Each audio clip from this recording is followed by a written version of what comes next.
SER Podcast. En la mesa del análisis, Esther Palomera, buenas noches. Buenas noches. Marisol Hernández, ¿cómo estás? Buenas noches, Aymar. Y Ángel Munarriz, muy buenas noches, Munarriz. Muy buenas, ¿qué tal? Los equipos de emergencias han recuperado hoy los dos últimos cadáveres que buscaban en Adamuz, debajo del Albia. Ya no hay más personas desaparecidas oficialmente, así que si no cambia nada más, si no hay sorpresas en los próximos días, los muertos en el accidente son 45. Y ya se han empezado a desmontar en Adamuz todos los operativos que no están directamente vinculados con la investigación. Allí está José Antonio Alba. José Antonio, hola de nuevo. Hola de nuevo, Aymar, ¿qué tal? Así es, esta tarde ya se ha cerrado el dispositivo especial de emergencias de la Junta de Andalucía aquí en Adamuz.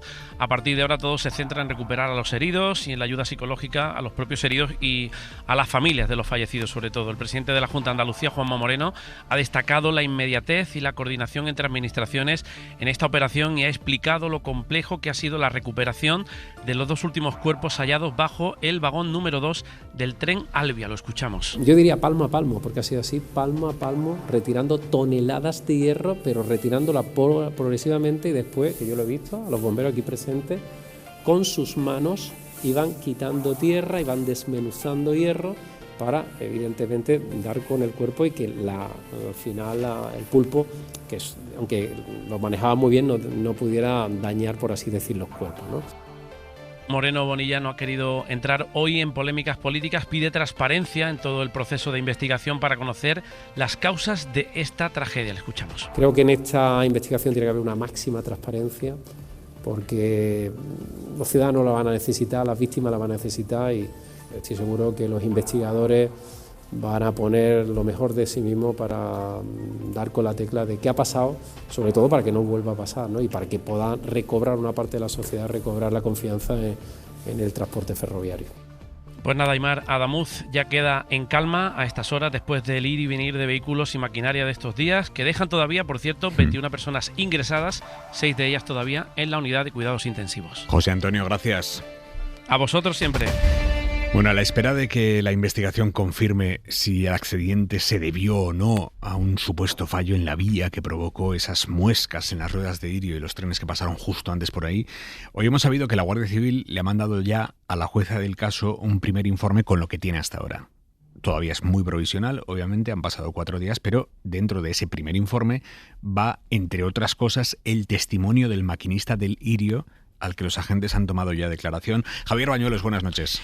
¿Qué tal, Aymar? Buenas noches. Sí, pero de momento no ha trascendido nada de esa declaración, porque por el carácter reservado de la investigación, bueno, ni el ministro del Interior ni el coronel que ha dirigido esta investigación han querido esta tarde entrar en detalles. Tan solo, como decías, han confirmado que han interrogado ya al maquinista del tren Irio, a quien, bueno, ya escuchamos durante aquella llamada al centro de control de Atocha, pero ha habido más, porque la Guardia Civil también ha tomado declaración a 2 miembros de la tripulación, uno de ellos del Albia, y también a varios viajeros, declaraciones que se han aportado ya a ese atestado. Estamos hablando, Aymar, de un informe muy preliminar, como decías.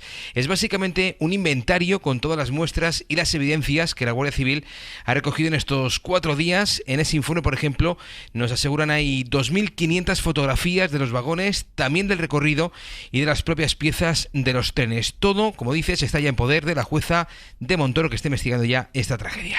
Baño, esta tarde hemos sabido también, cosa que a mí me ha llamado la atención, que 4 días después del accidente los investigadores todavía no han abierto la caja negra del tren Irio, que es el que descarriló. La tiene el juzgado, pero los investigadores no la han abierto. Eso es, está Aymar sin desprecintar, no se ha abierto aún, están intactas las dos, permanecen bajo custodia y obviamente son importantes, sin duda son una prueba crucial, porque no solo incluyen las conversaciones con el centro de control de Atocha, que en parte ya se han conocido a través de los medios, están también todos los parámetros técnicos de los trenes con la información previa al accidente. La Guardia Civil ha localizado ya esas 2 cajas negras de los 2 trenes y en breve van a ser analizadas, según ha confirmado esta tarde el coronel jefe de criminalística, Fernando Domínguez. El contenido de las cajas negras, que creo que se hacía referencia, todavía no se ha iniciado el volcado. Se va a hacer el volcado aquí en Madrid y se hará en presencia de los miembros de la comisión y de los miembros de la Unidad Orgánica de Policía Judicial, con lo cual no se ha iniciado el inicio de las conversaciones.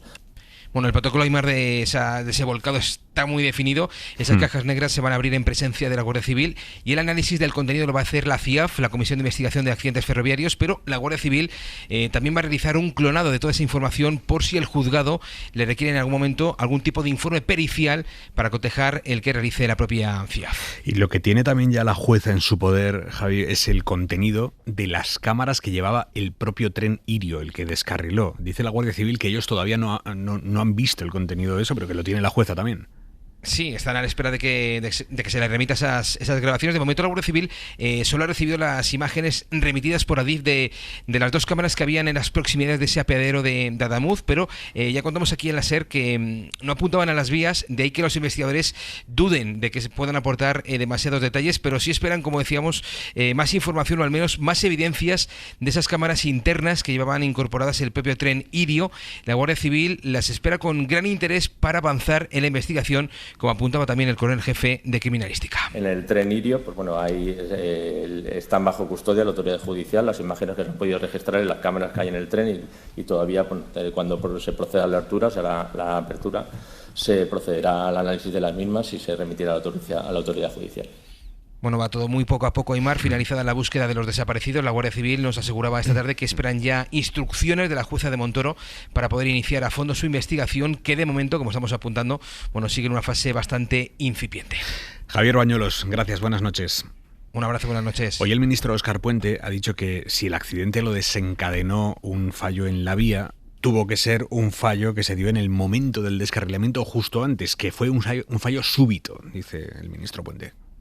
Fíjese, lo que sí que parece ya claro es que si fuera un defecto en la infraestructura, si nos apoyamos en las marcas que se presentan en el material rodante, es algo que surge de súbito y en minutos antes de que se produzca el descarrilamiento. Por tanto, es algo que no ha dado la cara en ningún momento, que no ha sido perceptible y que no ha podido ser observado en ninguna de las inspecciones que se ha realizado en la infraestructura, ¿no? Y hoy Isabel Díaz Ayuso ha puesto voz a ese sector duro del PP que no entiende que la dirección de Feijóo haya evitado por ahora entrar con todo contra el gobierno. Hoy mismo, por ejemplo, la portavoz parlamentaria del Partido Popular, Esther Muñoz, decía que aún no van a pedir responsabilidades al gobierno, solo explicaciones. Hemos venido a pedir explicaciones, hemos pedido control, fiscalización, desde un punto de vista respetuoso, porque es nuestra obligación y habrá tiempo de pedir responsabilidades. Pero, dice Ayuso, se lo dice a su partido, que qué es eso de no pedir responsabilidades ya. Lo que no puede ser es que impere la ley del silencio y del miedo a pedir responsabilidades o a querer saber qué ha sucedido. Le han preguntado esta tarde en Adamuz a Juanma Moreno por estas palabras de Ayuso y no quiere saber nada de ir por ahí. No soy una persona de polémica y mucho menos en un día como el de hoy, ¿no? Tiempo habrá y tiempo tiene que haber para que se investigue y se sepa lo que ha sucedido. Desde luego debemos de saberlo y los ciudadanos necesitan saber qué ha ocurrido en este accidente.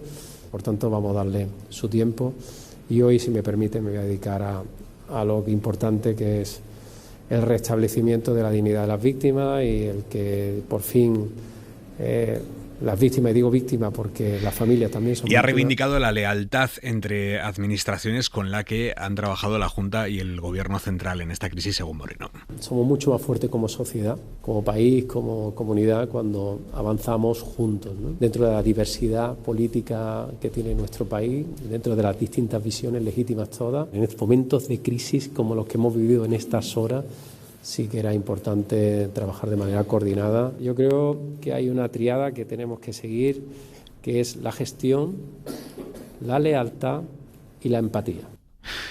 Vamos ya con el análisis. Munarriz Hernández Palomera, empiezo por ti, Esther.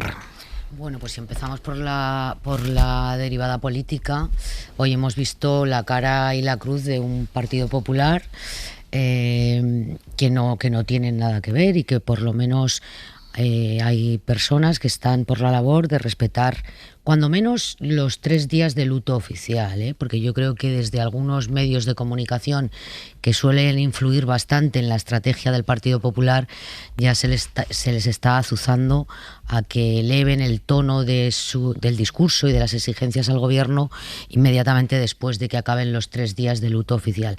No sé si será así o esperarán al funeral de Estado que tendrá lugar el próximo día 31 de enero, es decir, este sábado próximo, no, el siguiente. El caso es que también intuyo que por expreso deseo del presidente de la Junta de Andalucía hay un PP contenido, ponderado y que ha decidido respetar, por lo menos hasta el momento, los tiempos de la investigación, que no siempre son los mismos tiempos que los de la política ni los de la investigación judicial. Y luego, por otro lado, hemos visto a un Ayuso que, como siempre, ha decidido transitar por una vía absolutamente unilateral, exigir responsabilidades de inmediato, cargar contra el ministro Puente y contra todo el gobierno y dibujar un país caótico en el que reina el desgobierno. Esta es la estrategia de Ayuso, con palabras tremendamente gruesas y con una iniciativa que ha sorprendido a todo el mundo, teniendo en cuenta que ya hay convocado un funeral de Estado, y es esa misa en la Almudena que ella ha decidido consigo misma pedir al arzobispo de Madrid. No sabemos si para hacer bueno el refrán este de a Dios rogando y con el mazo dando, es decir, por un lado reza y por otro atiza. Bueno, pues si es su deseo irse a rezar, no sabemos qué día, que lo haga. Pero a mí no me parece apropiado que haya quien siga, porque la habrá, y de hecho en las últimas horas también lo ha habido, como Cayetana Álvarez de Toledo, siga la estrategia de Ayuso. Creo que hay que respetar los tiempos. Creo además que no se puede hablar, como ella ha hablado, de la ley del silencio, cuando el ministro de Transportes ha dado 2 ruedas de prensa en menos de 72 horas y ha tenido más de una docena de entrevistas con todo tipo de medios de comunicación, algo que, por ejemplo, en el caso de la Comunidad de Madrid estamos esperando después de el fallecimiento de las 7.291 personas mayores que murieron en las residencias y que la Comunidad de Madrid no ha tenido a bien investigar y no ha adoptado o no ha asumido responsabilidades políticas al respecto. Quiero decir que cuando se le pregunta a Ayuso por la gestión de la Comunidad de Madrid nunca tiene palabras, pero para valorar, enjuiciar e insultar a miembros de otros gobiernos sí. Yo creo que el Partido Popular, en lo que respecta a la Dirección Nacional, va a tardar poco en sumarse a esa estrategia más que a la de Juanma Moreno. Pero yo sí quiero poner en valor las palabras de esta tarde del presidente de la Junta de Andalucía, que he escuchado íntegra su rueda de prensa y me han parecido muy correctas, muy ponderadas y tampoco descubriendo América. Quiero decir, cuando las administraciones trabajan de una forma coordinada y eficaz, el resultado es positivo para el conjunto de la sociedad. Y eso es lo que él ha dicho. Y ha evitado completamente ponerse del lado de la posición de una Isabel Díaz Ayuso que busca la confrontación. Es más, él ha dicho, no soy yo de los políticos que busca la confrontación. Bueno. Munarriz. Y Juan Moreno, en cualquier caso, sí ha dicho algo significativo, porque tampoco hace falta elevar el tono para poner el dedo en la llaga. Ha hablado de la necesidad de que haya transparencia para que la sociedad recupere la confianza en el sistema, en el transporte ferroviario. Y eso indica mucho dónde va a estar el problema a largo plazo de este accidente, en una pérdida de confianza si no se resuelve bien, si no se aclaran todas las causas. Es decir, no es necesaria la brutalidad en la retórica para hacer oposición, incluso en momentos tan delicados como estos, y para marcar dónde está tu línea, pedir transparencia e identificar el problema, un problema de confianza social en un medio de transporte clave. No hace falta siempre elevar el tono. Yo en cualquier caso no me engañaría. Los antecedentes nos indican que el modelo Ayuso, el tono Ayuso, la retórica Ayuso, el enfoque Ayuso se acabará imponiendo en el PP, un partido que considera que estamos gobernados por una mafia. No lo olvidemos. Es decir, yo estoy seguro dónde va a desembocar todo esto. Evidentemente, esto va a desembocar en que no se cuidan las vías ferroviarias porque Koldo y Ábalos se gastaron el dinero en clubs nocturnos. Por ahí va a terminar el popurrí argumentativo. En cuanto tomen la palabra dirigentes como Tellado y otros muchos, a los que bastará que le digan ahora para que salgan con ese repertorio, que es el repertorio habitual. Y creo que no hace falta.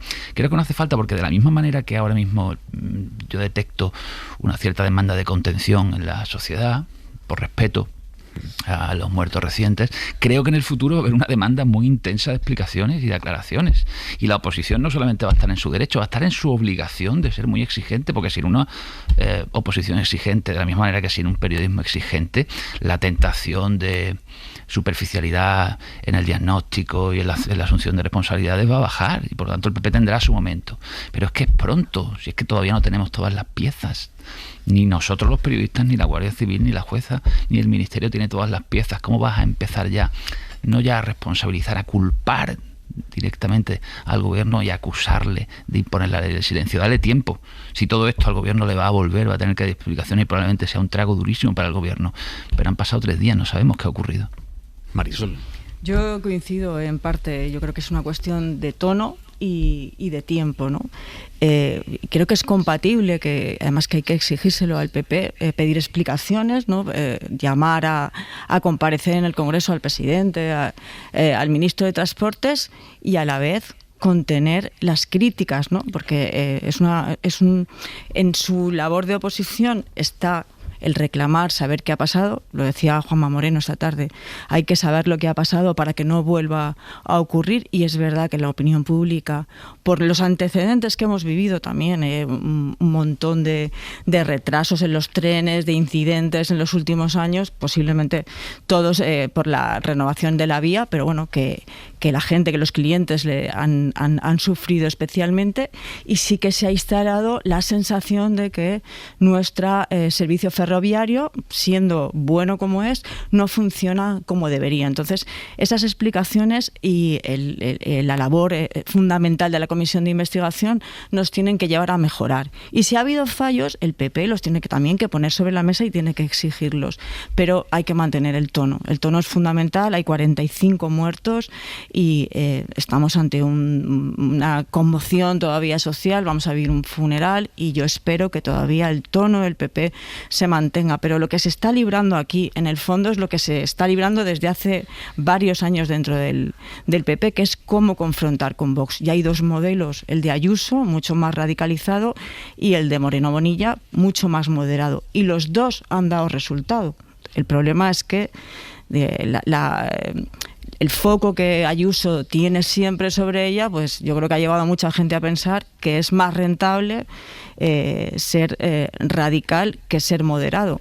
Pero Juanma Moreno me parece que ha encontrado en esta crisis la manera de volver a ser el mismo, ¿no? Después de el desgaste político que ha sufrido con el asunto de los cribados, pues ha vuelto a colocarse en el lado que cree que más le puede favorecer electoralmente, al margen de que estoy convencida de que también es una cuestión de sensibilidad personal, ¿no? Entonces, esta batalla perenne en el PP de cómo afrontar a Vox, pues revive en cada momento importante en la política española.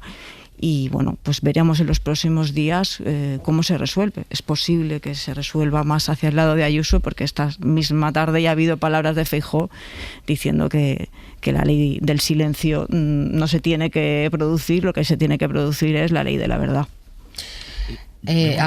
A mí me parece que es bastante razonable que en un partido político con responsabilidades del gobierno y en un país como España, con el Estado de las Autonomías, haya diferentes posiciones e incluso formas de afrontar la conversación pública. Cada uno de los presidentes autonómicos del Partido Popular, como en su día lo tenían los varones del Partido Socialista, tiene su propia estrategia, su propio discurso y sus propios intereses electorales. Y como tú bien dices, Marisol, a Moreno Bonilla eso le ha funcionado.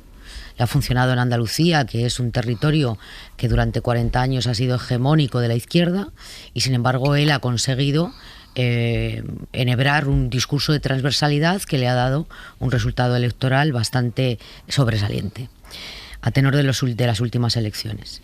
Y en el caso de la Comunidad de Madrid, todo lo contrario, es decir, es la cara opuesta, y lo que le ha dado rentabilidad electoral a Ayuso es convertirse en una prima hermana de Santiago Abascal, ¿vale? Hasta ahí estamos de acuerdo. A mí lo que no me parece razonable es que la dirección nacional del partido, es decir, el presidente del partido, que es quien tiene la aspiración de gobernar este país, no tenga criterio propio. Es decir, que no sea la Dirección Nacional quien en asuntos de Estado marque la estrategia o marque la posición del partido. Es decir, tú misma acabas de decir que Feijóo ha utilizado la misma expresión que ha empleado Isabel Díaz Ayuso esta mañana en esa entrevista de su radio pública de 5.000 oyentes. La ley del silencio. Pero mañana puede emplear otra. Vamos a escuchar exactamente lo que ha dicho Feijóo. Esta tarde ha sido durante un homenaje a Gregorio Ordóñez, concejal popular de San Sebastián, asesinado por ETA hace ya 31 años. Porque ante la barbarie o ante la tragedia, el silencio nunca es respuesta. La respuesta es la verdad. La respuesta solo puede ser la verdad. Pues yo no quiero pensar que ha utilizado un homenaje a Gregorio Ordóñez para mezclar ahí lo que no se puede mezclar. Bueno, yo no sé cuál ha sido el contexto, no sé cuál ha sido el contexto, pero ha utilizado la misma expresión que Isabel Díaz Ayuso. Yo como Munarriz no tengo ninguna esperanza en que este tono se mantenga. El que agradezca o ponga en valor el tono que ha tenido el presidente de la Junta de Andalucía no quiere decir que confíe en que la Dirección Nacional vaya a seguir ese tono. Es más, pienso absolutamente lo contrario, y prueba de ello es que esta reflexión que ha puesto Munarriz sobre la mesa, de que acabarán diciendo que el accidente de tren ha sido culpa de la corrupción de Ábalos y Koldo en el Ministerio de Transportes, es que eso ya está en la conversación pública. Más bien en la conversación publicada, Munarriz. Y todos sabemos que no es el PP quien marca la estrategia de determinados medios, sino que son determinados medios quienes marcan la estrategia del Partido Popular, sobre todo de este Partido Popular, el de Alberto Núñez Feijóo. Por lo tanto, sí, yo he empezado diciendo que no sé si esta contención durará hasta mañana, que es cuando acaban los 3 días de luto oficial, o se prolongará hasta el próximo sábado, pero no más, no tengo ninguna duda. Ahora, Alberto Núñez Feijóo tiene un problema con este asunto, y es que él estuvo en el epicentro de la gestión de la tragedia de Angrois. Es decir, hay una dosis de recuerdo de lo que el gobierno del Partido Popular hizo con el accidente del Albia en Santiago de Compostela, que se le puede volver en contra, porque allí sí que hubo ley de silencio, incluso una comisión de investigación que Bruselas tuvo que decir que no había sido independiente, y que las víctimas de aquel accidente tuvieron que pedir amparo a la Unión Europea porque aquí no se les hacía ni caso. Ángel y Marisol. No, yo apuntar que sobre esa, vamos a decir, dos almas, una expresión un poco tópica del PP, sobre dónde están los límites en los que se puede hacer oposición, esta es una disyuntiva que el PP tiene desde antes de Vox. Evidentemente Vox la exacerba, como todas las disyuntivas del PP, pero es anterior. Y acordémonos, por ejemplo, de hasta dónde llegaron con la insinuación, sugerencia y finalmente afirmación de que de alguna manera el PSOE, el gobierno, la policía de Rubalcaba, ¿os acordáis?, había tenido algo que ver con los atentados del 11M. Es decir, los límites de hasta dónde se puede llegar para hacer oposición los ha traspasado y ha sentido la tentación de traspasarlos, y había una parte del partido que los ha traspasado y otra que no, antes de Vox. Pero a diferencia de lo que suele interpretarse, no creo que para el Partido Popular eso sea excesivamente problemático, y quizás sea un poco cínico que lo exprese así, pero esa ambivalencia, ese tener a un Juan Manuel Moreno con ese tono y a una Isabel Díaz Ayuso con ese otro, nunca ha partido al partido, valga la redundancia, nunca ha dividido al partido realmente. Yo creo que a efectos prácticos lo ensancha, y Feijóo adopta esa posición un poco menos definida. Un día parecería querer subirse al tren no es apropiado decir al tren, al barco de Moreno, y otro día al de Ayuso, se queda un poco en medio, finalmente tiende a comprar más los argumentarios de Ayuso, pero no creo que sea algo que a Feijóo le produzca preocupación, o que le parece que hay división o tensiones internas. No, es parte de la amplitud que tiene el partido, la amplitud de tonos, ¿no?, que tiene uno más radicalizado y otro más moderado, pero al final conviven armónicamente. Marisol. Yo no sé qué va a pasar con el tono de Feijóo, la verdad, porque muchas veces es oscilante, ¿no? Y cuando piensas que va a decir una cosa, dice otra, y al contrario. Pero creo que el gobierno tiene que estar preparado para algunas de las cosas que, no inducidas necesariamente, pero que sí va a pensar la opinión pública. Y lo que ha pasado, si lo citabas tú, Esther, en el Ministerio de Transportes está ahí. O sea, está ahí y no tiene nada que ver, No, posiblemente... Yo no lo he citado. Bueno, tú dices que ya la está. conversación publicada claro, que la ya conversación está. Ya, pero O sea, no, que ya hay una relación o una... Pero lo ha dicho Cayetana Álvarez de Toledo, una si no me aviesa equivoco, intención pero pero es que está en la calle. de relacionar. Es que está en la calle. Yo está en la no lo he calle. escuchado en la calle. Yo no sé por qué calles estás, no, pero, pues yo en la calle no he escuchado que la culpa del accidente del tren fuera por la corrupción de Ábalos. No. ¿En qué calles estás tú, Palomera? ¿De verdad? ¿Habéis oído eso en la calle? Yo Venga, no lo sigue, digo. Marisol. No sé. Esta misma mañana yo lo he escuchado. He estado con una persona Yo sí, a un que no periodista, conocía. a un compañero. Pues no, lo digo porque no son periodistas necesariamente. Que haya periodistas que están defendiendo esta tesis, pues seguramente será así. Pero que el problema no es los periodistas que la defiendan, sino que eso está entre una parte de la opinión pública. Evidentemente, una parte de la opinión pública a la que Vox o el PP en algunos momentos les ha hecho ir por ahí. Pero es que ha pasado. Es que en el Ministerio de Transportes se han producido una serie de contrataciones que están siendo investigadas. No tiene, por supuesto, ninguna relación con el accidente. Claro, es que te hago la misma pregunta que al compañero claro que esta que no mañana tiene. he escuchado decir eso. ¿Qué Pero tiene si que ver con el accidente? No tiene que ver nada. Claro, nada, pero para la gente que muchas veces lo interpreta todo de manera, Ya, digamos, Marisol, claro, pero es que en eso tenemos una responsabilidad los medios de comunicación. Claro, ¿sabes? pero la Es que hay primera una pero la primera responsabilidad que tiene ahora el gobierno es la de, y lo está haciendo en parte, explicar Claro, pero eso y no explicar. tiene- Claro, y cuando lleguemos a la investigación, a que nos diga si realmente ha habido un problema en la vía y cómo se ha podido generar ese problema en la vía, si hay tiene algo que ver con las contratas, no tiene que ver con las contratas, tiene que ver con el material. Cuando eso lo sepamos, pues entonces todas las otras derivadas se podrán apartar. Quiero preguntaros específicamente por la gestión de crisis y la gestión comunicativa que está llevando a cabo el gobierno y Puente en particular. Mona Riz. Vamos a ver, evidentemente, Puente se mueve bien en situaciones de alta tensión, es un hombre bregado con muchos recursos. Yo creo que ahora le pesa haber acumulado durante tanto tiempo comentarios frívolos, acusaciones en ocasiones duras e insolentes contra adversarios políticos en situaciones críticas, como por ejemplo los incendios del verano pasado, pero yo creo que indudablemente desde el punto de vista de la gestión de crisis y comunicativa probablemente haya en el PSOE y en el gobierno pocos o ninguno con su capacidad.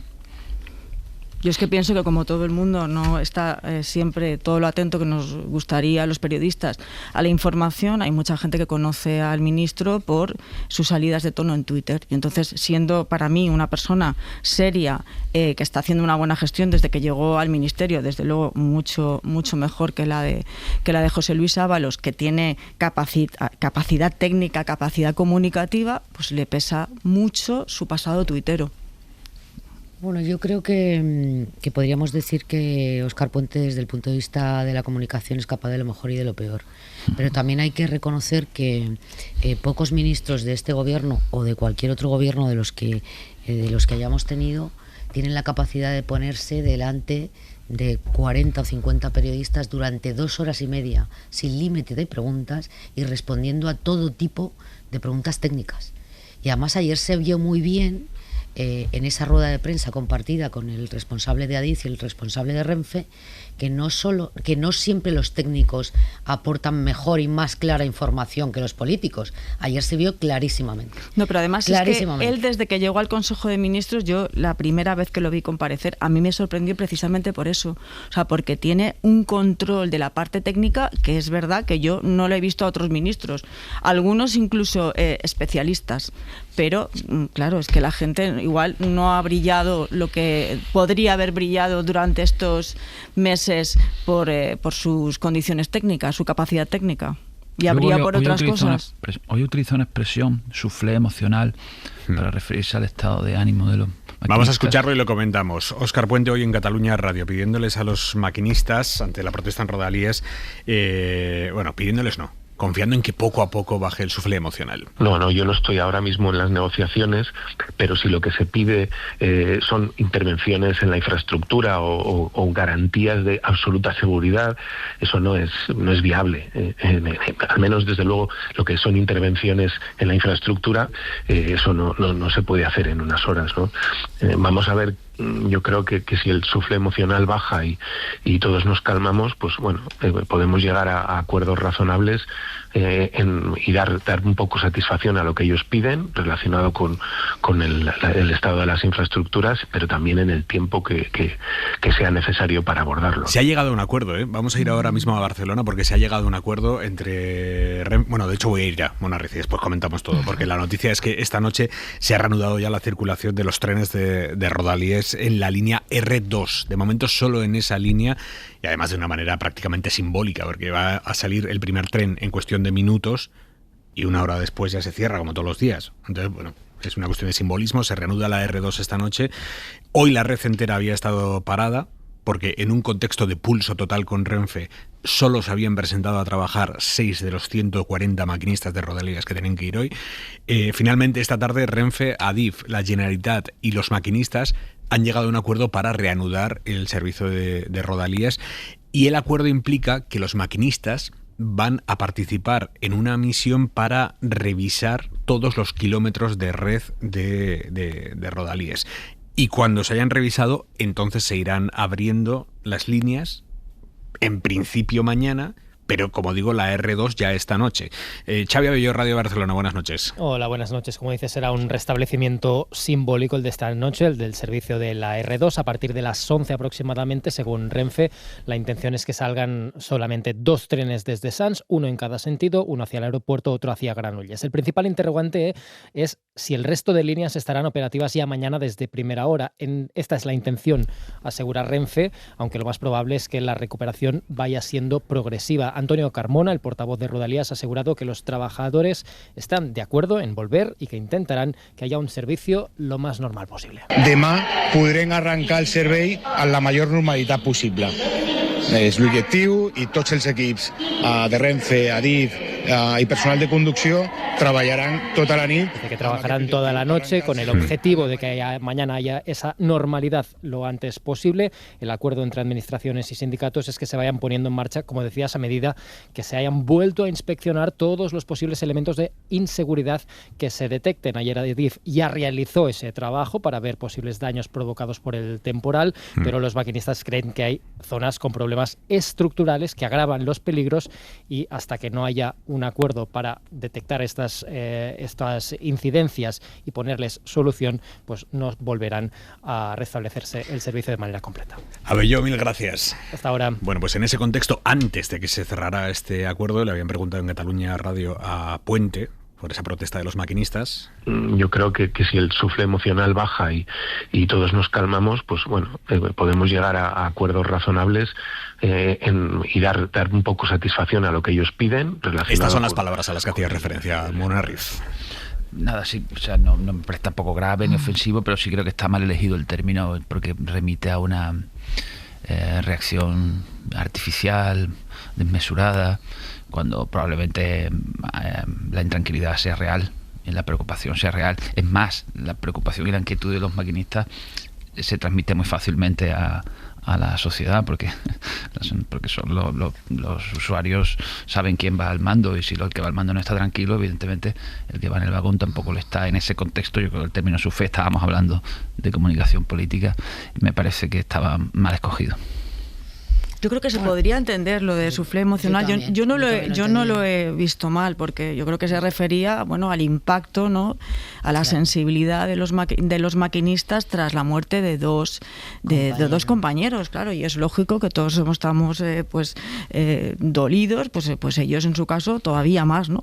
Pero es que el problema es que no es real, o sea, no solamente hay una cuestión emocional, es que hay toda una serie de peticiones, ¿no?, de dudas de seguridad detrás, y el acuerdo que se ha firmado hoy para volver a poner en marcha el Rodalies lo demuestra. Primero, los propios maquinistas van a inspeccionar junto a los técnicos de Adif todas las vías, lo que, no sé, denota un poco de desconfianza. Y luego hay un plan de seguridad a corto y medio plazo para que se revisen todos estos elementos que pueden caer sobre las vías y provocar accidentes, árboles, piedras, todo esto que llevaban denunciando durante un tiempo tiempo y que ahora de Renfe se va a poner, Renfe y Adif se van a poner en serio sobre ello. Entonces yo creo que el problema del ministro es que iba más allá de lo emocional y los propios maquinistas no están seguros de la seguridad de las vías. Palomera. Que en Rodalies hay un problema desde hace mucho tiempo, es evidente, porque en todos los medios hemos informado puntualmente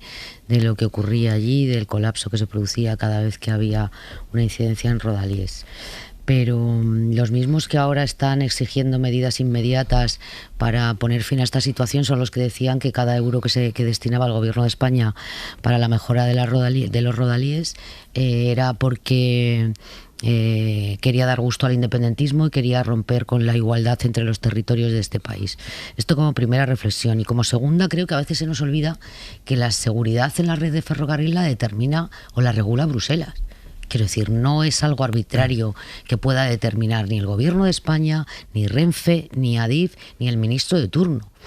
Y que yo, sinceramente, me cuesta creer que ninguna autoridad ferroviaria obligue a un maquinista a ponerse delante de una máquina a conducir un tren sabiendo que está en riesgo la seguridad no solamente del maquinista sino de los viajeros. A mí esto me cuesta aceptarlo así, pero insisto, todas las medidas de seguridad vienen determinadas por Bruselas. Hablando de Bruselas, hoy allí, sabéis que están reunidos a esta hora de la noche todos los líderes de los 27 y también los líderes de las instituciones comunitarias, y justo antes de comenzar la cumbre, esta tarde a las 7 de la tarde, ha tomado la palabra el presidente del Consejo Europeo, Antonio Costa, portugués, sabéis que sabe hablar español perfectamente, y ha dirigido este mensaje a los españoles a través de Pedro Sánchez. Le ha dicho: Pedro, me gustaría de presentarte mis condolencias a ti, a España, a los españoles, las familias de las víctimas de estos dos accidentes, muy especial la tragedia de Adamus, que se ha cobrado 45 Pedro, me gustaría trasladarte nuestras condolencias a ti, a los españoles, a las familias de las víctimas de los dos accidentes mortales de tren, en especial el de Adamuz. Este ha sido el mensaje del presidente del Consejo Europeo en nombre de todas las instituciones europeas a los españoles, a través del presidente de España, que es el que estaba representando al país en esa reunión, y después han guardado todos un minuto de silencio antes de iniciar la cumbre en la que están ahora mismo. Vamos allí a Bruselas. 11 menos 20 de la noche, 10 menos 20 en Canarias, y como les decía, los líderes europeos están reunidos ahora mismo, cumbre extraordinaria para analizar las relaciones entre Europa y Estados Unidos a raíz de la ofensiva de Trump sobre Groenlandia. A pesar de que, y esto es verdad, que desde ayer la emergencia que teníamos con este tema los europeos se ha relajado un poco, porque Trump anunció, uno, que no iba a utilizar la fuerza para entrar allí, y dos, que había llegado a un pseudoacuerdo con el secretario general de la OTAN y que, por tanto, retiraba su amenaza de imponerles aranceles a los países europeos que habían mandado soldados a Groenlandia. Eso da mucho oxígeno a los líderes europeos, que esta noche no van a tener que enfrentarse a las decisiones que quizá tendrían que enfrentarse si esto no hubiese pasado. Activar el instrumento de anticoerción contra Estados Unidos, tomar represalias económicas, eso en principio ya nada. Bruselas, Enrique García Pozo, buenas noches. Hola, Aimar, buenas noches. Los lazos transatlánticos están dañados, pero no están rotos. La jefa de la diplomacia comunitaria decía a su llegada a esta cumbre que las relaciones con Estados Unidos han recibido un duro golpe en la última semana y que esas diferencias entre socios benefician a Rusia y a China. Y aunque reconocía el alivio por el giro de Trump con sus amenazas arancelarias, subrayaba que el bloque debe estar preparado para todos los escenarios ante la imprevisibilidad de la Casa Blanca. Pero lo cierto, Aimar, es que la ambición de la cumbre se ha ido, podemos decir, descafeinando tras el anuncio que hizo anoche el presidente de Estados Unidos. No esperamos, por tanto, una decisión o una respuesta contundente esta noche.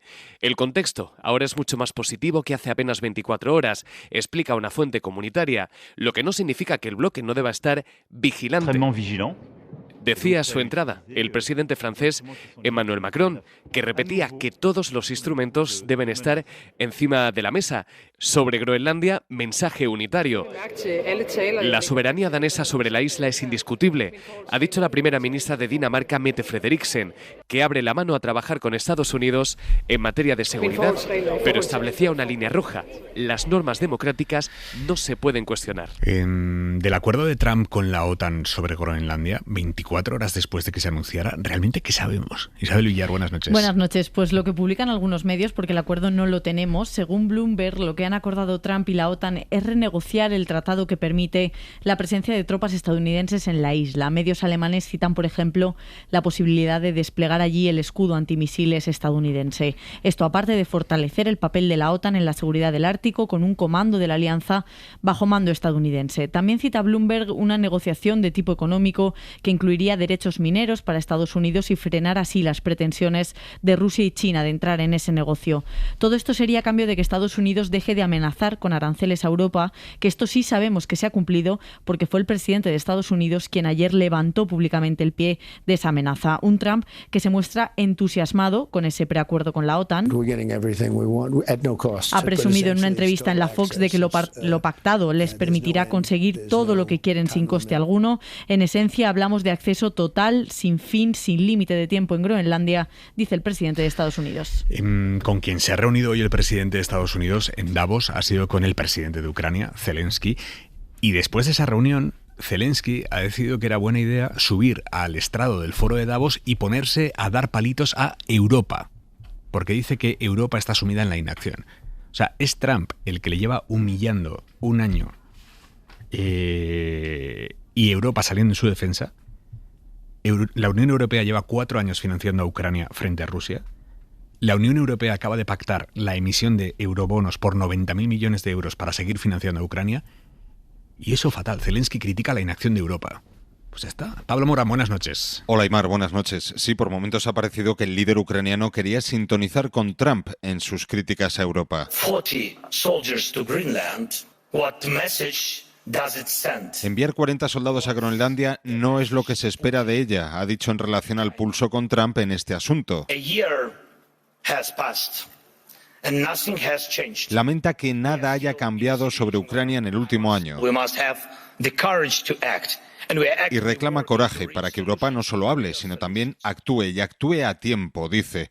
Sobre las negociaciones de paz en sí, Zelensky dice que las garantías de seguridad están acordadas, pero el Kremlin viene rechazando por activa y por pasiva por lo menos una de ellas, el despliegue de tropas extranjeras en Ucrania. Sin embargo, para el líder ucraniano, el asunto pendiente es territorial, algo que en Moscú dan por resuelto. 2 diferencias que siguen pareciendo insalvables, aunque continúan los contactos con el enviado de Trump, Steve Witkoff, con Putin en Moscú y a partir de mañana en Emiratos Árabes Unidos, a 3 bandas, entre Ucrania, Rusia y por primera vez con Estados Unidos como mediador. Y también en Davos, porque Trump ha exprimido bien el tiempo, hoy el presidente de Estados Unidos ha presentado lo que él llama la Junta de Paz, que es un organismo que se ha montado el propio Trump, inicialmente para supervisar el alto el fuego en Gaza, pero que él quiere ampliar a otros conflictos en un intento claro por montarse su propia ONU. Trump detesta la ONU, detesta Naciones Unidas y se monta sus Naciones Unidas con gobiernos encantados de reírle las gracias, como el de Argentina, o grandes democracias nada autoritarias como Arabia Saudí, Azerbaiyán, Kazajistán, están todos ahí con Trump. Hoy han firmado el acta de constitución de ese organismo en el que se deja claro que el presidente de esa Junta de Paz va a ser Trump y va a tener un derecho de veto total. O sea que vamos a tener operando en el planeta a una pretendida nueva ONU, pero más trumpiana y macarra, que Trump dice que va a coexistir con la ONU, pero que obviamente va a erosionar la autoridad y el poder diplomático de la ONU. Enviado especial de la SER a Davos, Jordi Fábrega. Buenas noches, Jordi. ¿Qué tal? Buenas noches, Aimar. Es así, ¿no? O sea, ha sido la presentación, ha sido como lo estoy contando. Sí, ha sido tal cual, una presentación a mayor gloria de Donald Trump, que ha presumido durante su intervención de unos 20 minutos de que gracias a él hoy el mundo es más seguro. Ha presumido de haber acabado con 8 guerras, dice que en las próximas semanas o meses va a acabar con alguna más, y básicamente lo que ha venido a decir es eso, que hoy estamos mucho mejor gracias a que él ha vuelto a la Casa Blanca. Gaza, as President Trump's been saying, has amazing potential, and this is for the people of Gaza. We've developed it into zones. Y precisamente en ese acto ha aprovechado el yerno de Trump, al que escuchamos, Jared Kushner, para presentar los planes que tienen para Gaza, porque digamos que la reconstrucción de Gaza y supervisar el alto al fuego es el mandato que la ONU sí dio a este organismo que ha presentado hoy Trump. Lo que ha hecho Kushner ha sido presentar unas imágenes, unos mapas en los que se ve como hay decenas de rascacielos, un plan urbanístico de lujo. Un plan urbanístico, sí, bastante de lujo. Es verdad que es un poco menos ambicioso que el resort que habían anunciado hace unos meses, porque además ahora lo han supeditado bastante a que jamás se tenga que desmilitarizar para poder tirar adelante. De momento lo que han dicho es que el primer paso va a ser la construcción de unas 100.000 viviendas para familias en Rafah. El siguiente paso ya sí sería, cuando puedan atraer inversión extranjera, construir una nueva Gaza que han bautizado así y que quieren convertir en un polo industrial y también turístico capaz de dar empleo al 100% de los habitantes. New Gaza. It could be a hope, it could be a destination, have a lot of industry, and really be a place that the people there can thrive, have great employment. Once this starts going, y todo esto lo decía Kushner mientras iban proyectando, como te digo, algunos mapas y proyectos en los que se ve una ciudad llena de rascacielos al estilo de Dubái o de Qatar, para hacernos una idea. En fin, una estampa de lujo que es muy distinta a la que hay hoy en día en Gaza. Y en esa comparecencia para presentar la llamada Junta de Paz, Trump ha vuelto a criticar a España por no haberse comprometido a subir hasta el 5% el porcentaje del PIB que destinamos a la defensa, Jordi. Sí, y parece que no es casual este reproche, porque da la sensación que tienen la espina de que España no se haya comprometido a subir al 5% del PIB del gasto militar, porque Trump lo ha dicho casi sin venir a cuento, mientras estaba destacando que gracias a su presidencia, como te decía, el mundo es más seguro. Ahí es cuando se ha acordado de España. Everybody but Spain. I don't know what's happening with Spain. Why would they not do that? They want a free ride, I guess, huh? Every country but Spain increased to 5%. I don't know why. We're going to have to talk to Spain. Dice que todo el mundo, menos España, ha subido el gasto militar al 5%. No sé qué pasa con España. Supongo que quieren estar gratis ahí. Todos los países, menos España, han subido al 5%. Repite, tendré que hablar con ellos, es lo que termina diciendo. Decía que no es casual, porque el martes su secretario del Tesoro, también aquí en Davos, interrumpió a una presentadora cuando ella decía que todos los países habían aumentado el gasto militar. Pues Scott Bessent la interrumpió para decir que España no había subido el gasto militar. Así que parece que lo tienen clavado.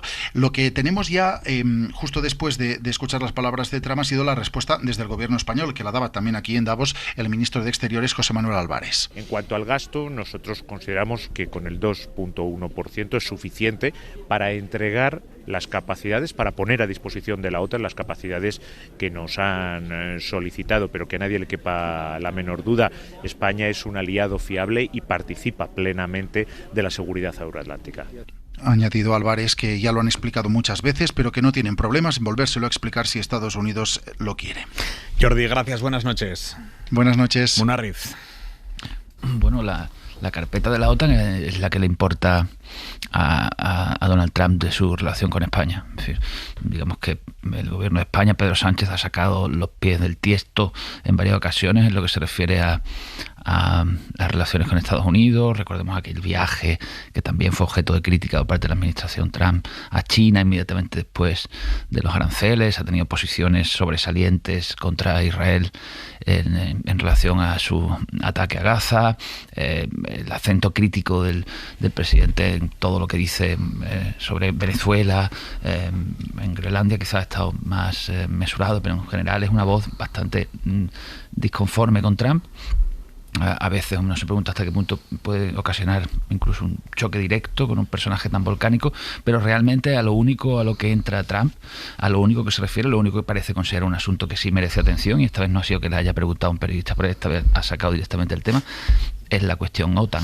Son los especialistas en relaciones Estados Unidos-España, por ejemplo Carlota García Encina del Real Instituto Elcano, lo ven significativo, es decir, creen que efectivamente consideran que ese desafío, esa negativa a aceptar el 5% puede ser visto por los demás como un precedente o como una desautorización o como algo inaceptable para la forma que tiene Trump de entender las relaciones bilaterales. La gran pregunta es hasta qué punto una persona que acabamos de ver como en el mejor de los casos ha utilizado la coerción militar para mejorar sus su acuerdo con Dinamarca, eso en el mejor de los casos, porque bueno, aunque esto de Groenlandia acabe medio bien, acabamos de ver cómo ha utilizado la coerción militar para conseguirlo, hasta qué punto puede llegar a proceder contra España y de qué forma Donald Trump, cuando dice tiene que hablar con España, ¿a qué se refiere exactamente? ¿Tiene que hablar o tiene que amenazar? Pues mira, mientras nos estaba dando lecciones aquí Trump a los europeos, en concreto a los españoles, hoy hemos sabido que la policía migratoria de Trump, que sabéis que es este esperpento que se llama el ICE, se llama así, tienen autorización para entrar por la fuerza en las viviendas sin orden judicial y solo con una orden administrativa. Esto está por escrito en un memorándum que hasta ahora era secreto y que hemos conocido hoy. Joan Jimeno. Sí, en esta orden administrativa que permite a los agentes utilizar la fuerza no hay una firma de un juez, no hay indicios ni pruebas de delito, simplemente es un formulario que firma un funcionario. No es un magistrado neutral e imparcial, denuncian las organizaciones defensoras de los derechos humanos que ponen en duda la constitucionalidad de la medida. Esto se conoce casi al mismo tiempo que la detención por parte de los agentes migratorios de un niño de 5 años en Minneapolis junto a su padre. Según las autoridades, tanto el padre como el niño han sido trasladados ya a Texas, a un centro de detención de migrantes, y la imagen está dando la vuelta al mundo. Es un crío de 5 años con un gorro azul, con cara de susto mientras le custodia un agente migratorio. La superintendente del distrito escolar ha comparecido indignada. Why detain a 5-year-old? You can't tell me that this child is going to be classified as a violent criminal. Se pregunta por qué hay que detener a un niño de 5 años y dice que nadie lo puede calificar de criminal violento. El abogado de esta familia ha dicho que cuentan además con un permiso de asilo en vigor y ha demostrado que tanto el niño como el padre entraron en Estados Unidos de forma legal. En las últimas 2 semanas, la policía migratoria de Trump ha detenido a 4 menores de edad en esta zona, en Minneapolis. Palomera. Bueno, aquí hay tanta responsabilidad en quien da la orden como en quien asume la ejecución de esa orden. A mí me parece que en este momento en Estados Unidos, con el segundo mandato de Trump, el presidente de los Estados Unidos está dispuesto a dinamitar la Constitución, a pasar por encima de todos los derechos humanos y de todas las libertades, incluso de los mandatos presidenciales, porque ya ha dicho que igual las elecciones de mitad de mandato no son necesarias, ¿no? Y está dispuesto a eliminar las elecciones para perpetuarse en el poder. No sé, todo el bloque de internacional que habéis construido en estos últimos 10 minutos es inquietante, se mire por donde se mire. Es decir, no hay un motivo para la tranquilidad cada vez que el presidente de los Estados Unidos habla. Y luego, teniendo en cuenta que hay estados que están dispuestos a aplaudir las decisiones absolutamente brutales que está tomando no solamente los Estados Unidos, sino en el conjunto de la geopolítica de este planeta, ¿no? A mí, sinceramente, me parece que es terrible. Decía Munarriz, bueno, ¿qué va a hacer con España? Hombre, esperemos que no se fije en las Islas Canarias, ¿no? Pero cualquier cosa es posible con un personaje como este. Lo sorprendente es que en este momento los norteamericanos estén dispuestos a aguantar este tipo de decisiones y de actuaciones completamente al margen de la ley, como las de la policía antiinmigración, y no salgan a las calles a exigir el más mínimo cumplimiento de los derechos más fundamentales. A mí me sorprende que en los Estados Unidos haya una ciudadanía tan poco reivindicativa y tan poco combativa ante lo que parece que se encamina a la dinamitación, a la dinamitación de una de las democracias más importantes que ha existido en este planeta, ¿no? Marisol. No, yo sobre el tema de las quejas del 5%, yo creo que sí, que puede hacer lo mismo que ha hecho con Groenlandia, que es amenazar con invadirnos o con comprarnos, porque es que al final la pataleta esta le va a salir bien, por lo que habéis contado del acuerdo medio negociado con algunos países, con Rutte, en el que parece que también estaba el canciller alemán, pues va a conseguir su objetivo de obtener los minerales, y encima va a lograr que la OTAN le ponga a su disposición todavía más recursos para proteger Groenlandia, con lo cual le ha salido perfecto. Esto, con Zelensky le está saliendo igual de bien. Va a conseguir que la paz se firme en los términos que él quiere, después de haber también tenido derecho preferente sobre los minerales ucranianos. Con lo cual, solo nos queda esperar lo que decía Esther, pues que los estadounidenses reaccionen, que cuando llegue las elecciones de medio de mandato de noviembre, pues todo esto que está haciendo le pase factura. A ver si se celebran y en qué condiciones. Claro, es que no está claro. ¿Sabéis quién tiene un plan para España? Elon Musk. Hoy en el foro de Davos ha dicho que hay que llenar España de placas solares. 100 miles by 100 miles, or quote, 160 kilometers. 100 millas cuadradas o 165 kilómetros cuadrados de energía solar son suficientes para dar energía a todos los Estados Unidos. Y lo mismo vale para Europa. Puedes coger zonas despobladas de España y Sicilia y generar toda la electricidad que necesites. Llama a convertir España en la central eléctrica de Europa. Esto, decíamos antes, esto es paradójico, porque precisamente la gente que aquí en España tiene a Elon Musk como su gurú, la gente a la que Elon Musk y su algoritmo dan voz a su discurso aquí en España, son los que aquí en España cargan siempre que pueden contra las energías renovables. Y ahora viene Elon Musk y dice, no, pues hay que poner más energías renovables en España. Javois, buenas noches. ¿Qué tal, Aymar? Buenas noches. ¿Cómo lo ves tú? A mí creo que la expresión clave de ese discurso es el por ejemplo. Él utiliza para referirse a España y Sicilia con por ejemplo, ¿no? Y yo creo que es una fantástica expresión de poder, sobre todo si la pronuncia el hombre más rico del mundo refiriéndose a países o a regiones. Parecen productos de Tesla. Él ha dicho zonas relativamente poco pobladas de, por ejemplo, España y Sicilia. No entro en si tiene razón porque ni siquiera, ya sabes que son muchos años, ni siquiera sé cuándo tengo razón yo, pero yo hablo de la enumeración que él utiliza. Ese, por ejemplo, España y Sicilia es muy trumpista, ¿no? Mirar al horizonte y decir tú y tú, si nos da la gana. Y luego hay otra cosa que es bastante interesante. Hay anuncios fake, hay rumores que pueden hacer mover la bolsa de un modo escandaloso. ¿Qué ha hecho mover en el business, por ejemplo, vamos a usar el por ejemplo trumpista, la idea de que en Sicilia se creen grandes campos solares? ¿Sabe dónde se está metiendo Elon Musk? Bueno, veremos. Veremos y lo contaremos. Javois, gracias. Un beso, chao. En la cadena SER, Hora 25. Aymar Bretos. La ropa para mañana, Jordi Carbó, buenas noches. Buenas noches, vamos a tener que abrigarnos más en todo el país y también preparar, si tenéis que desplazaros en el centro y norte de la península, para situaciones de nieve. Y es que lo más significativo en esta recta final de la semana, por una parte, será el tiempo cambiante, como ha pasado las últimas horas. Hace sol, de repente se nubla, llueve, pero la diferencia será que llegará lluvia con un descenso de temperaturas y ya esta noche mucha atención en el interior de Galicia, sobre todo en Ourense, también en la provincia de León, norte de Palencia o en la cordillera cantábrica. La nevada ya se presentará en prácticamente todas las cotas avanzada la madrugada, y esta nevada mañana ya al final del día afectaría también a gran parte de Castilla y León. Durante el sábado incluso podría nevar en la misma Comunidad de Madrid, la ciudad de Madrid estaría al límite, en muchos puntos de Aragón, de manera que eso, tiempo cambiante, más frío y mucho cuidado con la nieve. Mañana nos vamos, el equipo de Hora 25 a Zaragoza, a emitir desde allí Hora 25. ¿Qué ropa nos llevamos? Pues para mañana mejor abrigarse. La vuelta a lo mejor es lo que está complicado, porque el sábado por la mañana va a nevar bastante en todo el tramo que separa Zaragoza de Madrid, de manera que están más atentos a esto que a la ropa de abrigo. ¿Me lo estás diciendo en serio? Ahora te he preocupado, ¿verdad? Bueno. ¿Vas en tren o en coche? En tren. Bueno, pues entonces el tren, tranquilo, que por muchas cosas que serían son seguros. Venga, hasta mañana, Carbó. Adiós. Buenas noches.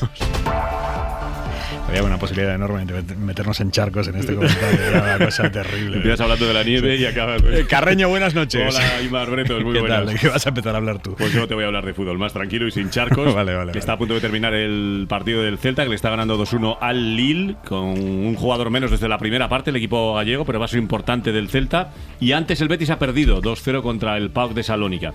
Eso en cuanto a la jornada de Europa League, en un día importante donde se ha anunciado la fecha de las elecciones a la presidencia del Barça, lo ha anunciado ya en Laporta. Será el próximo 15 de marzo, momento que considera el presidente azulgrana que es bueno, con un equipo que está ganando títulos, jugando bien, y entiende que es el momento propicio.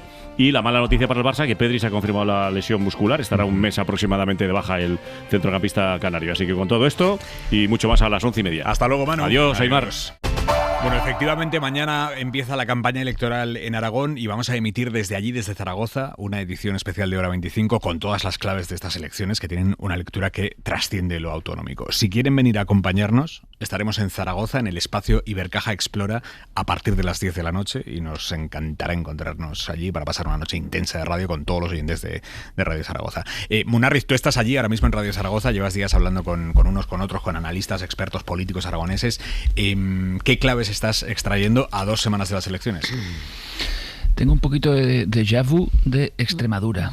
No me parece que esté pasando nada demasiado diferente. Evidentemente no hay dos paisajes políticos iguales, pero tengo un poquito la sensación de que se va a aparecer. Veo al PP fuerte, pero no tan fuerte como le gustaría. Crece el espacio entero de la derecha. Crece más Vox y PP. Yo creo que no van a llegar a ese 60% en el que alcanzaron en Extremadura. Creo que se va a fortalecer Vox, creo que se va a debilitar el PSOE. Es decir, la fotografía, nadie discute que va a repetir como presidente Jorge Azcón. Hay poco ambiente de campaña, no sé cómo se mide eso. Mi impresión es esta, seguro que tiene que ver también el accidente de Adamuz, por supuesto, pero no se percibe un ambiente de gran tensión electoral y todo parece bastante encarrilado hacia un desenlace similar, con algunos matices al que hubo en Extremadura. Y cuando digo matices, por ejemplo, aquí la izquierda comparece absolutamente dividida, que cualquiera olvide una noche de relativa celebración como tuvo Unidas por Extremadura, y está ese factor Teruel existe, que ofrece una pequeña posibilidad de mayoría que no sea PP Vox. Y digo pequeña porque las encuestas parece que indican que no da ni siquiera por la parte alta de la horquilla del PP, y con un buen resultado de Teruel existe parece que llegarán a los 34 de la mayoría absoluta. O sea, la impresión que tengo es que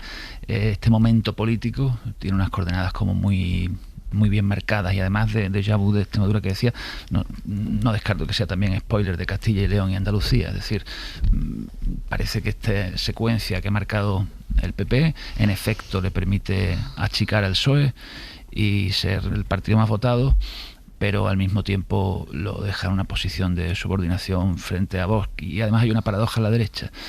Ambos parecen tener claro qué es lo que tienen que hacer, ambos parece que pueden recibir recompensa electoral, pero el mensaje es completamente distinto. Hablamos de Azcón, un mensaje rozando el triunfalismo, combina el discurso del agravio con Cataluña, que yo creo que también van a utilizar, y mucho, por ejemplo, Juan Manuel Moreno en Andalucía, sobre todo al hilo de la financiación autonómica, con un discurso hipertriunfalista en el terreno económico, de las grandes inversiones por venir, y la otra derecha, aquella con la que parece que está abocado a pactar, tiene un discurso absolutamente catastrofista. Bueno, pues cada uno por su carril, uno celebrando lo bien que lo hemos hecho y el otro diciendo lo horriblemente mal que lo han hecho, muy probablemente se encuentren después del 8 de febrero.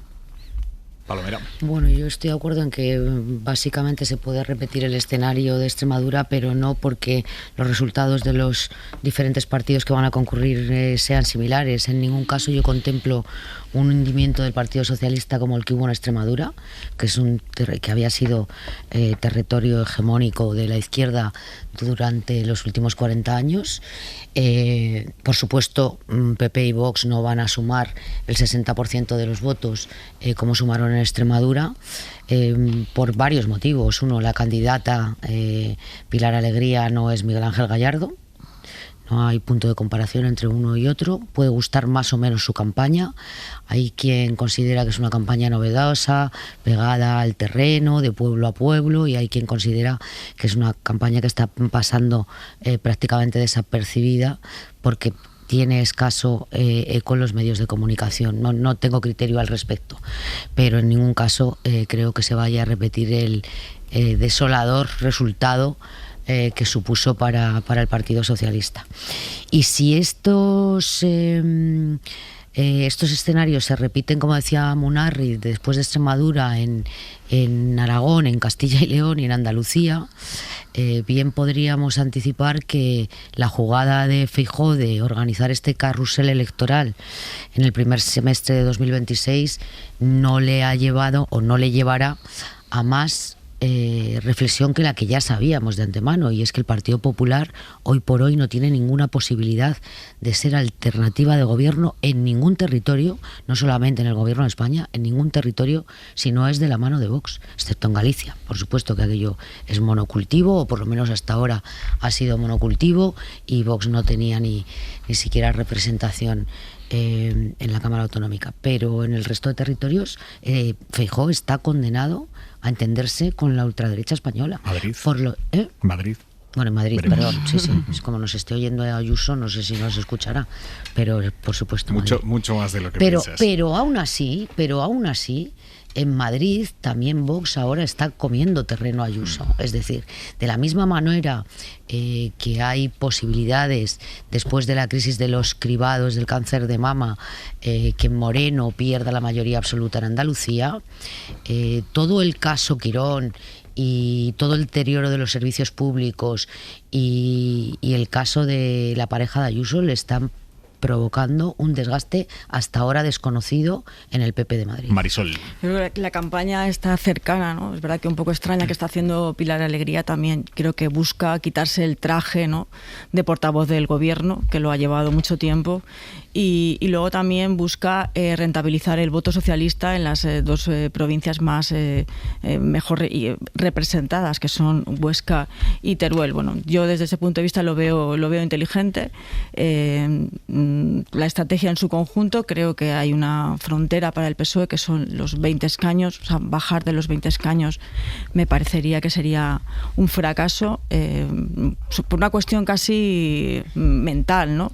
Porque es verdad que perderían, si no estoy equivocada, perderían 3, pero bajar de 20 yo creo que sería un mal resultado. Y luego creo que Jorge Azcón aspiraba a poder quitarse de encima a Vox. Bueno, también aspiraba a María Guardiola y ya hemos visto cómo ha quedado, pero yo creo que él con más razones. Primero porque me parece que es un presidente que se ha consolidado más políticamente. Yo creo que María Guardiola cuando convoca no está en ningún caso consolidada, y luego porque tiene más elementos, ¿no?, al margen de Vox en los que apoyarse. Él quería que le saliera una suma con Aragón Existe y con el PAR, y las encuestas a día de hoy nos están diciendo que eso es bastante improbable. Vox sube mucho, como estaba clarísimo desde antes de las extremeñas, porque si subía a nivel nacional, ¿cómo no iba a subir a nivel territorial? El PAR parece que no va a conseguir diputado. Yo creo que un desecho por la propia fuerza de Azcón, y luego pues Aragón Existe también se está diluyendo, en parte, en mi opinión, por el crecimiento que tiene el CHA, que también la Chunta, que también bebe de la debilidad del PSOE. Entonces, si al final pasa lo que parece que va a pasar, o que las encuestas apuntan, que va a depender todavía más de Vox, pues habrá sido unas elecciones mal preparadas, mal convocadas, como pasó con Extremadura, y el PP, bueno, está fuerte, porque es indudable que está fuerte, pero lo que va a quedar, ¿no?, después de todo este ciclón será que está mucho más fuerte que parecía Vox, y eso es malo para los populares. Mundarriz. Sí, es verdad que el PP está fuerte, es verdad que sale primero, pero la impresión de Vox de fuerza en ascenso en fin, salta a la vista, ¿no? O sea, se venden bien, se venden muy bien. Es decir, bueno, si no tuviéramos encuestas, si no supiéramos quién es quién, sus actos son con diferencia los más potentes, los que la gente está más entregada, los más llenos, los mejor difundidos. Pero bueno, lo cierto es que todavía son terceros, porque muchas veces acabamos todavía, que tengas que decir todavía, bueno, ya no sé. No, es que muchas veces se instala en el rato la idea de, como son los más triunfalistas y los que más se celebran a sí mismos, que ya que ya han llegado al liderazgo político. No, están terceros, y en un momento de fortísima antipolítica, con muchos elementos a favor, donde partidos de su familia política están subiendo también, está terceros. Son cada vez más decisivos, parece que dominan los debates. No hay más que ver cómo el PP ahora se modula en torno a Mercosur, claramente condicionado por Vox. No hay debate en el que el PP esté cómodo ni lleve la iniciativa, y eso es casi tan significativo como los resultados.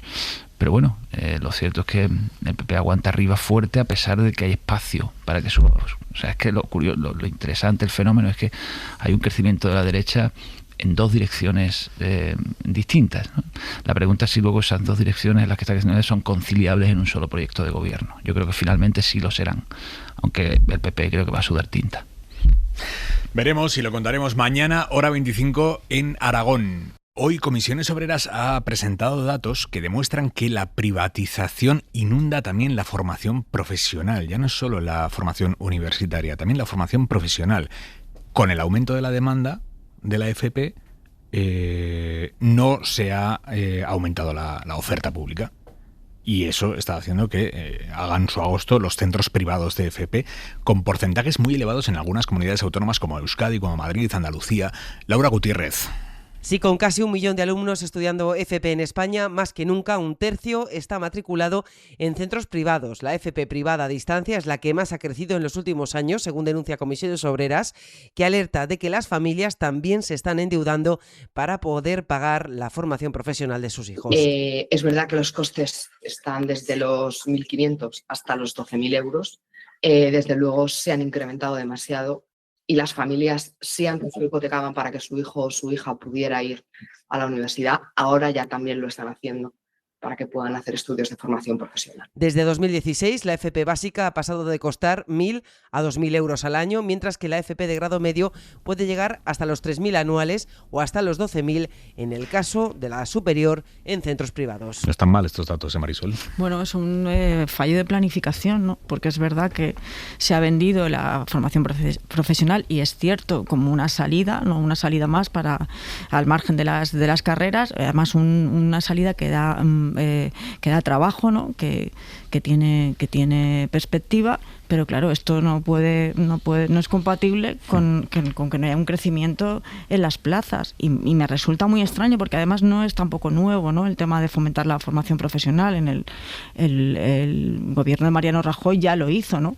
Ya se planteó, se hablaba del modelo alemán, de las prácticas, conjugar prácticas en empresas con la formación y me parece que es un grave fallo de planificación, ¿no? Porque lo que no puede ser es que los estudiantes pasa en la universidad, que ya es grave, que se queden sin plaza. O sea, que incluso los que han aprobado la selectividad resulta que no puedan ir a la universidad porque no tienen plaza. Lo mismo en el caso de la formación profesional y que tengan que acudir a la privada.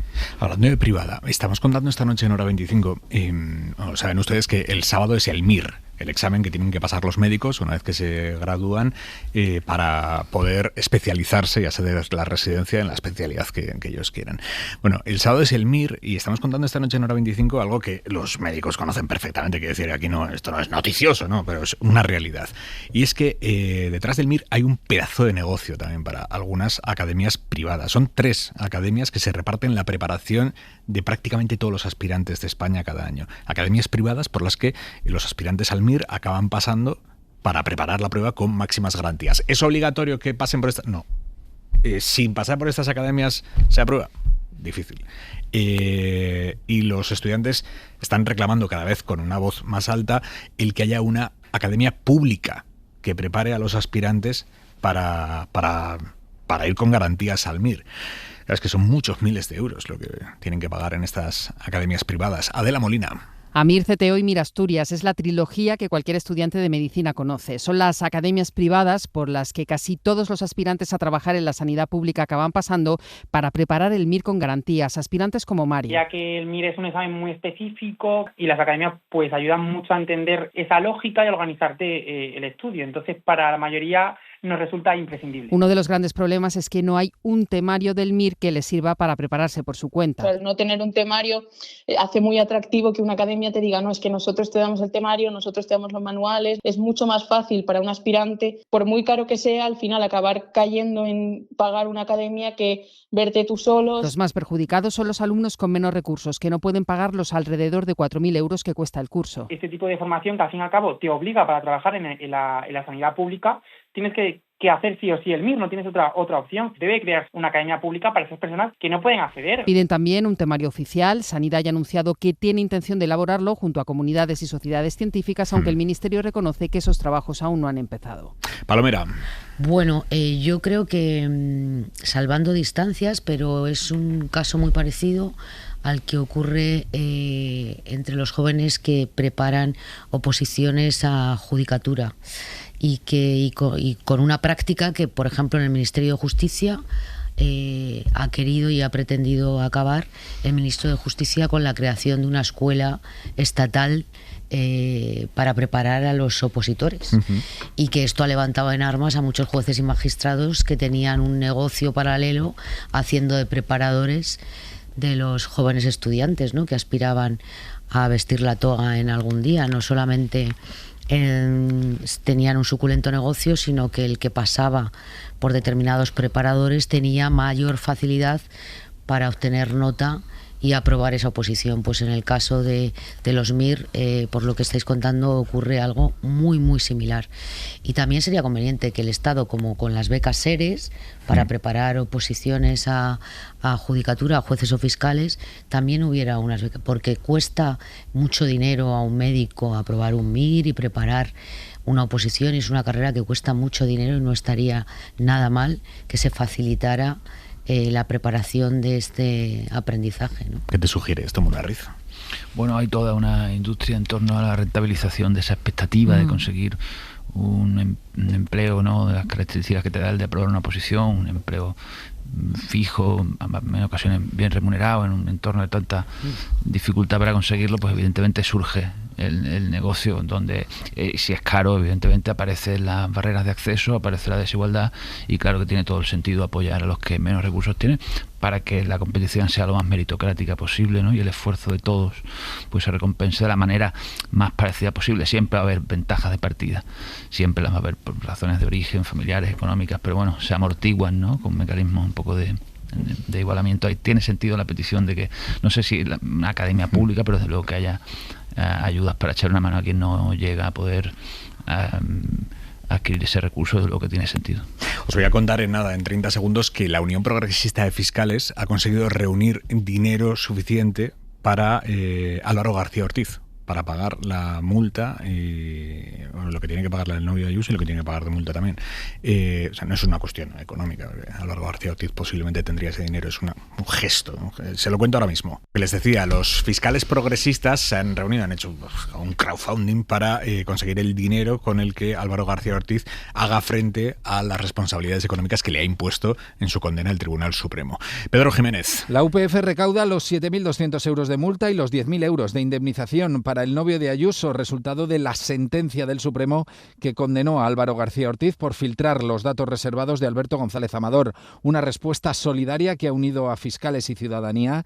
Dice la UPF que con este gesto colectivo se responde a un llamamiento que no era económico, sino ético. La solidaridad como forma de justicia, porque nadie puede quedarse solo cuando actúa conforme a la ley, a su conciencia y en defensa de una institución constitucional. Álvaro García Ortiz, sostienen, asumió en primera persona una responsabilidad institucional que protegía a la Fiscalía en su conjunto, y defender a un compañero en estas circunstancias es también defender la dignidad del servicio público. Dicen eso, que no es un movimiento económico sino ético, un gesto para demostrar que no se puede dejar solo a alguien cuando actúa conforme a la ley. Es la lectura que hace la Unión Progresista de Fiscales. Marisol. Bueno, yo comparto esta lectura. A mí me parece un buen gesto ético. Yo creo que Esther también, ¿no? Y Muñarriz, y tú también. Lo tendríamos con cualquier... yo habría puesto... No, con cualquier compañero. Quiero decir que, bueno, él primero ha sido fiscal general del Estado reconocido, ha pasado por un juicio muy controvertido, es considerado por muchos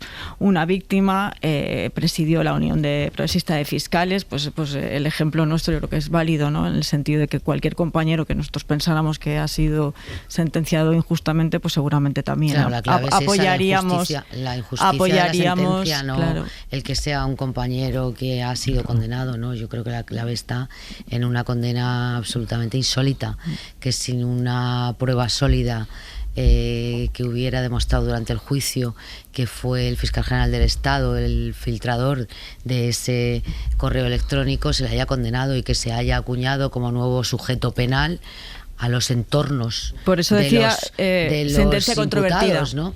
Por lo tanto, sí, efectivamente, un gesto de solidaridad, pero también de reivindicación de que la justicia no puede ser injusta. Munarriz. Sí, y coherente, digamos, con toda la trayectoria de la Asociación de Fiscales, ¿no?, que cuestionó ya la apertura del procedimiento, en su momento lo denunció ante la ONU por falta de imparcialidad, le puso sobre la mesa críticas muy duras al razonamiento que llevó a la sentencia. Está claro que para esa parte para esa asociación, Álvaro García Ortiz es una víctima, no, para otros que también son sus compañeros, pues no han movido en ningún momento un dedo por él. Está claro que el trasfondo de todo esto es seguir identificándolo como una persona que ha recibido un trato injusto y tiene un significado político importante el gesto.